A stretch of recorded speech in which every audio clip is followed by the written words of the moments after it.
नमस्कार, मैं तुफैल सिद्दीकी और मेरे साथ एक बहुत ही ख़ास शख्सियत हैं श्री नवीन पंत जी। नवीन जी एक शिक्षक हैं और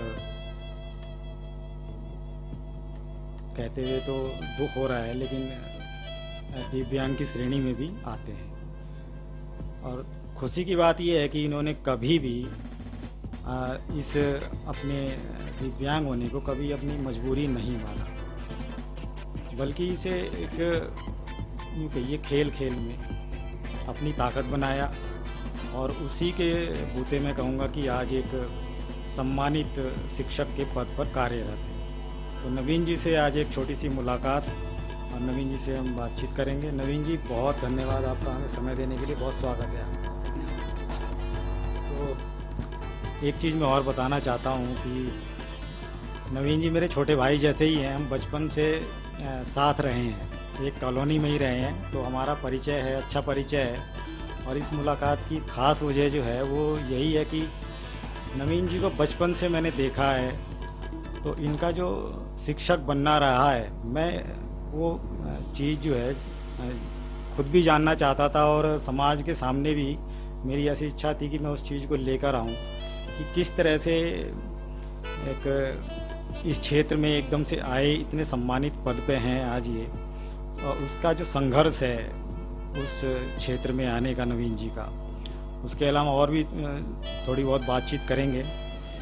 नवीन जी, आपका बहुत धन्यवाद हमें समय देने के लिए। तो पहले तो मैं यही पूछना चाहता हूँ कि शिक्षण का जो आपका ये जो क्षेत्र है, इसका चुनाव पहले से किया हुआ था या इस क्षेत्र में आप ऐसे ही चलते चलते आ गए?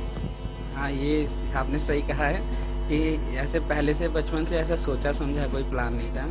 आप अच्छी तरह से जानते हैं, हम छोटी सी कॉलोनी में रहते हैं, तो छोटा 30-40 लोगों का परिवार होता था।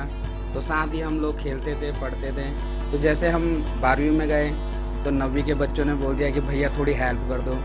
तो क्योंकि ट्यूशन आने जाने के लिए या तो विकास नगर या हरबटपुर 13-14 किलोमीटर की दूरी होती थी, बसों का साधन नहीं होता था। तो बस खेल खेल में बच्चों के साथ, हाँ ठीक है ये मुझे थोड़ा आता है, थोड़ा हम देख लेते हैं, मिलके कर लेंगे करके ऐसे करते करते पहले जैसे 12वीं से 10वीं के बच्चों को पढ़ाया, फिर ग्रेजुएशन करी, तो ग्रेजुएशन में के बाद 12th के बच्चों को पढ़ाया। कब वो पढ़ाते पढ़ाते वो रुचि बन गई ये मुझे भी नहीं पता चला। फिर उसके बाद विचार आया कि यार ये क्षेत्र तो अच्छा है। तो फिर उसके बाद किसी से पता चला कि अगर इस क्षेत्र में आगे जाना है तो आपको बीटीसी करनी चाहिए, बीएड करना चाहिए। तो उस समय उत्तराखंड में बीटीसी तो होती नहीं थी, 2000 के बाद लगभग बंद हो गया था बीटीसी का जो है चयन होना। तो उस समय बीएड होता था। तो फिर हमने गढ़वाल विश्वविद्यालय से जो है बीएड का फॉर्म भरा, फिर उसमें चयन हो गया। तो श्रीनगर गढ़वाल में मेरा चयन हुआ था बिरला कैंपस में। तो वहाँ की एक मैं रोचक बात आपको बताता हूँ जिसने मेरा जीवन जो है बहुत बदलाव लाया। तो हुआ क्या भैया, आपको तो पता है चलने की प्रॉब्लम थी।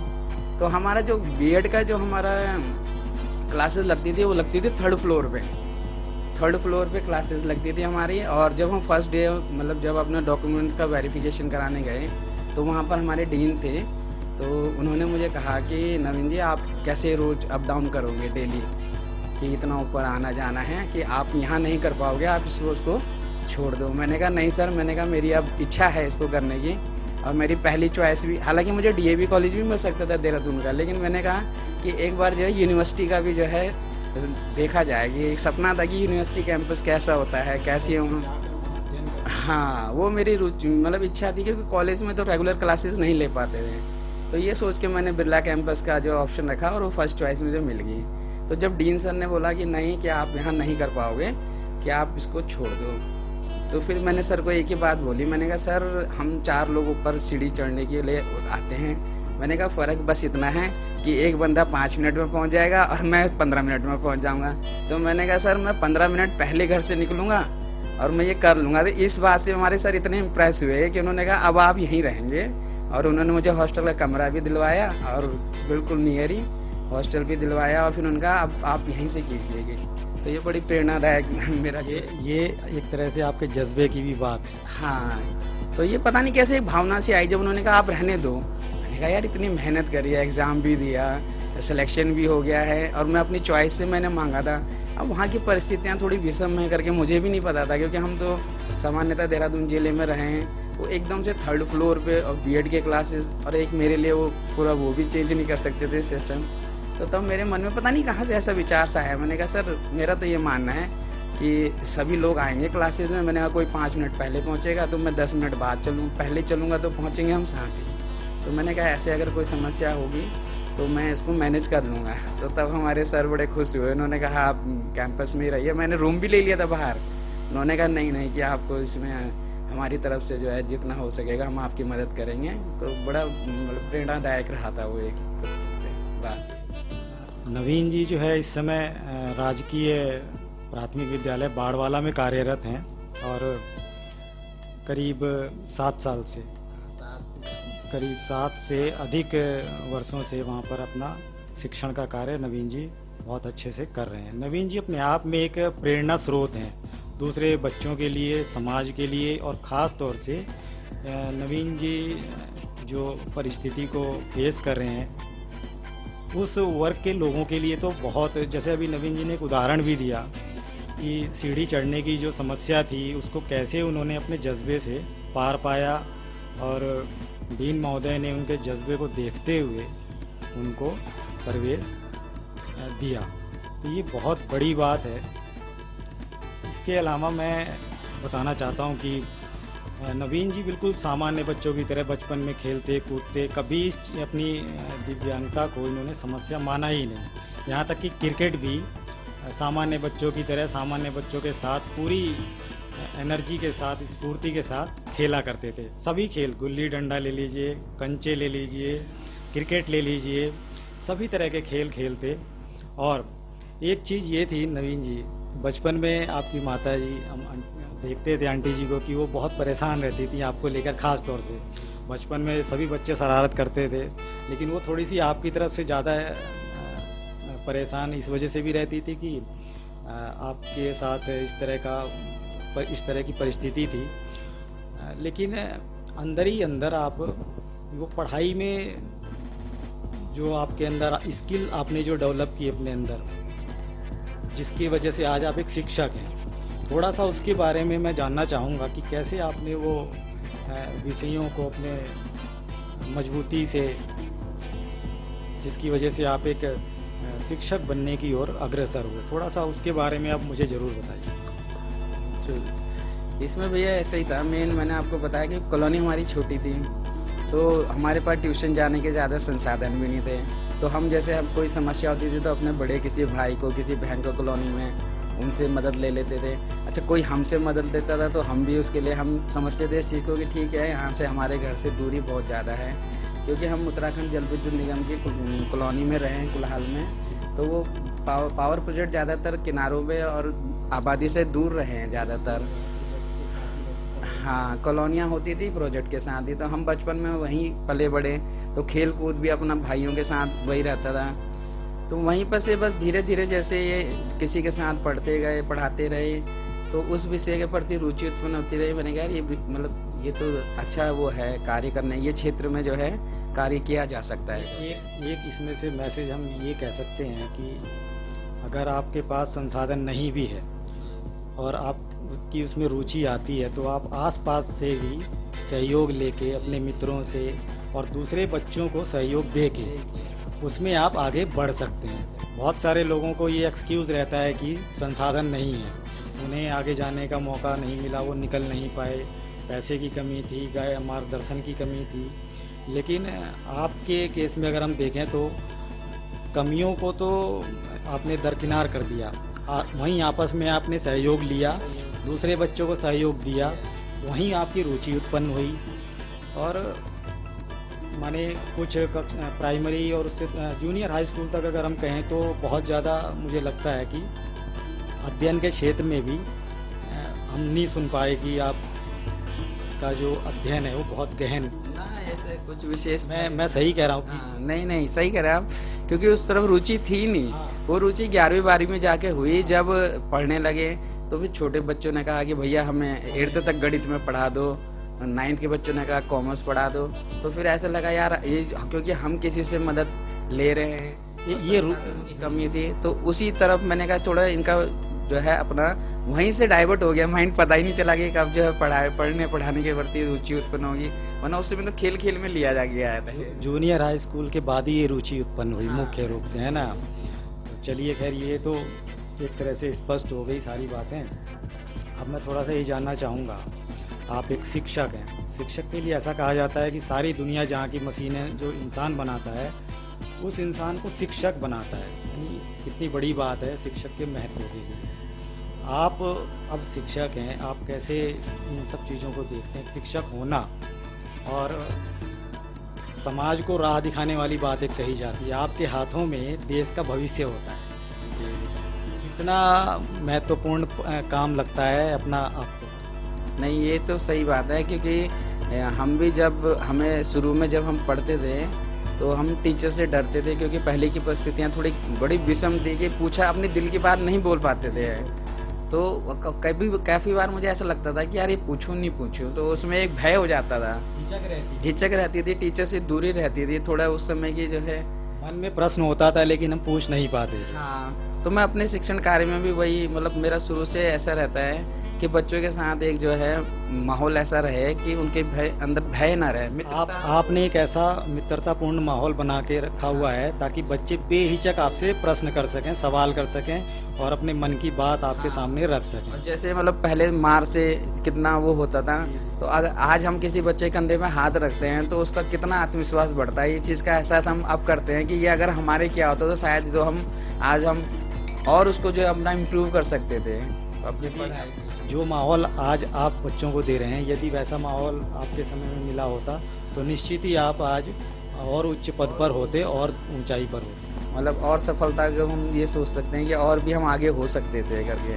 क्योंकि क्लास में हम, आपको पता है सरकारी विद्यालयों में पढ़े हुए, एक एक क्लास में 100 बच्चे होते थे, तो उसमें क्या होता था अपना नंबर भी पीछे आता था बिल्कुल। मुझे अभी भी याद आता है हाई स्कूल में कभी मेरा रोल नंबर 78 या 84 इस तरह का भी मुझे ध्यान आ रहा है। 97 तो मतलब कॉमर्स में हमारा होता था, ये सामान्य बात होती है, इतने बच्चे क्लास में होते थे, मतलब तो उसमें टीचर से भी कैसे हम उम्मीद कर सकते हैं कि वो एक बच्चे पे इतना अटेंशन दे सके। अच्छा, आप सरकारी स्कूल में शिक्षक हैं, आज के दौर में सरकारी स्कूलों को प्राइवेट स्कूलों की अपेक्षा थोड़ा सा कमतर आंका जाता है। एक सामान्य बात कही जाती है कि सरकारी स्कूल में जो शिक्षक का वेतन है वो बहुत ज़्यादा होता है, प्राइवेट स्कूल में शिक्षक का वेतन कम होता है, लेकिन शिक्षा की जो गुणवत्ता है वो प्राइवेट में ज़्यादा है। आप की इस पर छोटी सी प्रतिक्रिया? इसमें देखिए, ये मैं आपको एक चीज़ बता दूं भैया कि मतलब गुणवत्ता में तो आप भी आज भी अगर IAS PCS के रिजल्ट देखेंगे या कोई भी आप सरकारी एंट्रेंस एग्ज़ाम देखेंगे तो ज़्यादातर वो बच्चे निकलते हैं जो सरकारी बैकग्राउंड से आए हैं। उसका कारण क्या है, आजकल ना भौतिकता के तरफ ज़्यादा रुझान, ये जो मानसिकता है ये भौतिकता को लेके है। आज हम लोग भैया अभी तक हम क्यों अपने बच्चों को सरकारी स्कूल में नहीं भेज रहे हैं? क्योंकि आप ये देखिए कि पहले प्राइमरी स्कूल होते थे, अब हमारा एग्जाम हम सब सरकारी स्कूलों में हमारी मम्मी 4th क्लास चतुर्थ श्रेणी की कर्मचारी थी, तो उसी कॉलोनी में जेई साहब रहते थे, उनका बच्चा भी JIC डाक पत्थर में पढ़ रहा है। वहाँ SDO रहते थे, उनका बच्चा भी JIC डाक पत्थर और चतुर्थ श्रेणी के कर्मचारी का बच्चा भी। लेकिन ये तो भौतिकता, ये पैसों के जो बहुत ज़्यादा जो है, मतलब अभी प्राइवेट स्कूल जो खुल गए हैं ना, उसके चकाचौंध में जो है सरकारी स्कूल जो है, जो मेन चीज़ थी जो मतलब शिक्षण कार्य, उसको छोड़कर भौतिकता की ओर लोगों का रुझान है। हम खुद टाटपट्टी में बैठ के पढ़े हैं, और जब मैंने ज्वाइनिंग की थी तो हमारे विद्यालय में बच्चे आज भी टाटपट्टी पे ही बैठ के पढ़ रहे थे। तो यह अभी पिछले 3-4 सालों में सरकार ने इस तरफ ध्यान दिया है, अब संसाधन आ रहे हैं। ये मॉडल स्कूल का जो कॉन्सेप्ट आया उत्तराखंड, अभी क्या व्यवस्था? अभी मतलब हमारे यहाँ बेंचेस वगैरह मिले हैं, डेस्क और बेंचेस। प्राइमरी स्कूल में भी बेंचेस आ गए हैं। जी, बेंचेस आ चुके हैं। वो जो ब्लैक बोर्ड होते थे वो हट गए हैं, उनकी जगह अब ग्रीन बोर्ड और वाइट वाले मार्कर बोर्ड आ गए हैं। तो मतलब सरकार भी इस चीज़ को समझ पा रही है, संसाधनों में बढ़ोतरी हो रही है। अच्छा, अगर मैं आपसे सुझाव के रूप में पूछूं कि आप, मान लीजिए मैं पूछता हूं कि मैं अपने बच्चों को सरकारी स्कूल में भेजूं या प्राइवेट स्कूल में, तो क्या सुझाव होगा? अभी मैंने आपको बोला ना भैया, अगर आप इसमें ऐसे लेंगे कि अगर आप पढ़ाई के प्रति अगर लेते हैं तो वो जो टेक्निकें या जो तरीके सरकारी विद्यालयों में अपनाए जाते हैं वो प्राइवेट में नहीं। वहाँ अभी भी रटन पद्धति है, बच्चा रट लेगा, अच्छे मार्क्स ले आएगा, लेकिन जो शिक्षा का मेन उद्देश्य है उन उद्देश्यों को वो विद्यालय पूरे नहीं करते हैं। जो सरकारी विद्यालय शिक्षण के साथ साथ बच्चे का मानसिक विकास चाहते हैं, वो चाहते हैं कि देश के प्रति जो है एक अच्छा इंसान बने। आप एक चीज़ देखिए, इतने हमारे यहाँ जो है विद्यालय हैं, बड़े बड़े कॉलेजों से बच्चे निकल रहे हैं, ओलंपिक वगैरह की तैयारी है। कहीं आपको लगा है कि कहीं किसी खेल में या किसी उसमें जो है प्राइवेट स्कूल के किसी बच्चे का नाम आया? हाँ, रटने में मैं मानता हूँ, बड़े बड़े एग्जाम बच्चे निकाल देंगे, मशीन की तरह उनको तैयार किया जाता है, वो मशीन की तरह रट लेते हैं और उसको कर लेते हैं। लेकिन आप आज भी उठाइएगा, क्रिकेट का फील्ड उठाइएगा या किसी भी खेल का, तो आपको गांव के और सरकारी स्कूलों के विद्यार्थी उसमें आगे दिखाई देंगे, क्योंकि सरकारी विद्यालयों में जो है सिर्फ एक चीज़ पे नहीं फोकस करते कि जी हमें बस मार्क्स लाने, नहीं, उनका जो शिक्षा का मेन उद्देश्य है कि बच्चे का ऐसा विकास हो कि वो अपने देश के लिए, अपने समाज के लिए कुछ अच्छे कार्य करें। तो ये चीज़ है। बाकी भौतिक संसाधनों में देखो, प्राइवेट स्कूल के आगे तो सरकारी स्कूल कहीं नहीं टिकते हैं, लेकिन अगर आप शिक्षा के उद्देश्य के उससे देखें तो आज भी जो है सरकारी स्कूलों में उसी लेकर ही काम किया जा रहा है। और हमें भी ट्रेनिंगों में यही सिखाया जाता है कि किसी तरीके से आपने सिर्फ रटन पर उसमें नहीं, बच्चा कुछ अपनी तरफ से जो है बच्चे को इस योग्य बनाया जाए कि वो खुद कुछ कर सके। प्राइवेट स्कूलों में बच्चों को एक तरफ से रटा, हमारे बच्चे भी प्राइवेट में पढ़ रहे हैं तो हम देख रहे हैं, हम देखते हैं कि एक रटने वाला बच्चा, मतलब वो रटने का उसके अंदर ऐसी आदत डाल दी कि वो सोचने की क्षमता उसकी जो है बंद कम हो जाए। एक प्रश्न मैं यहाँ जरूर पूछना चाहता हूँ। आप सरकारी शिक्षक हैं, लेकिन आपने भी खुद भी बताया, और हम वैसे भी बहुत सारे लोगों से हम जानते हैं कि बहुत सारे सरकारी शिक्षकों के बच्चे भी प्राइवेट स्कूलों में जा रहे हैं। इसकी क्या वजह है? इसका मेन बनेगा ना सर, अगर हम इसका मेन वही भौतिक संसाधनों से ही जोड़ा जाता है, क्योंकि तो सुधार कैसे आएगा कि इसमें सुधार लाने के लिए एक कदम यही है कि प्राइवेट स्कूलों के जो है इतना बढ़ावा ना दिया जाए। अगर प्राइवेट स्कूल, अब आप देखिए कि एक स्कूल के बगल में 4 प्राइवेट स्कूल, हमारे बाड़वाले की स्थिति ऐसी है, हमारे प्राइमरी स्कूल के बगल में जो है 4 प्राइवेट स्कूल खोले गए हैं, और बच्चों को जो है किसी भी तरीके से वो करके, एक तो RTE आ गया है, जो हमारे योग्य मेधावी बच्चे होते हैं उनको प्राइवेट स्कूल वाले जो अपने स्कूलों में ले जा लेते हैं कि उनका 25% कोटा पूरा हो जाता है, और वो लोग जो है अपना सरकार से वो पैसा ले लेते हैं। तो हमारे जो विद्यार्थी, मतलब हमारे विद्यालय में जिनका वो होना चाहिए वो लोग को ले जा लेते हैं, और बच्चे हमारे यहाँ जो मध्यवर्गीय और ऐसे बच्चे ज़्यादा हैं जो प्रथम पीढ़ी, मतलब उनकी पीढ़ी में शिक्षा मतलब आई नहीं है अभी तक से, कोई परिवार में पीछे कोई पढ़ा हुआ व्यक्ति नहीं है, तो वो उनका ये है कि बस स्कूल में नामांकन करा दिया, अब आए ना आए। एक आखिरी प्रश्न मैं ये जरूर पूछना चाहता हूँ कि जैसे एक सामान्य जन में ये बात सुनने में आती है कि सरकारी स्कूलों की तरफ हम समाज से रुख करने के लिए कहते हैं, पहल करने के लिए कहते हैं, जबकि उन स्कूलों में कार्यरत शिक्षक और कर्मचारी गणों के बच्चे भी निजी स्कूलों की तरफ जा रहे हैं, निजी स्कूलों में जा रहे हैं। तो आप स्वयं भी एक सरकारी शिक्षक हैं और आपके बच्चे भी निजी स्कूल में जा रहे हैं, तो यहाँ पर आपको नहीं लगता कि बात वही आ गई है जैसे बाकी लोगों के लिए? हाँ, वही समस्या मैंने आपको बताया ना, वैसे क्या हो गया, समाज में एक बंटवारा सा हो गया है समाज में कि मतलब आप भी हिम्मत नहीं जुटा पाए कि सरकारी स्कूलों में ही भेजा जाए बच्चों को? वो वही, अगर हम ये करते भी हैं तो एक मानसिकता है, एक दबाव सा महसूस होता है कि बस वो चल रहा है। हाँ, कि अगर हम एक प्रयास कर रहे हैं, कई लोग, कई जगह आपने देखा होगा, कई SDM DM लोगों ने अपने बच्चों का नामांकन सरकारी विद्यालय में करा दिया है, लेकिन वो समस्या ये है कि लोग अगर हम करेंगे तो कहेंगे यार तुम तो संपन्न हो और तुम भी जो है नहीं पढ़ा पा रहे अपने बच्चों को प्राइवेट स्कूलों में। यहाँ पर जो है भौतिकता से इसको जोड़ दिया, शिक्षा से नहीं जोड़ा जा रहा है, ये बड़ी समस्या है। सबसे पहले जो है हमें अपनी मानसिकता को ठीक करना पड़ेगा, इस दबाव से मुक्त होना पड़ेगा, और मुझे लग रहा है कदम उठाने की ज़रूरत है, खाली बातें करने से काम नहीं चलेगा, है ना।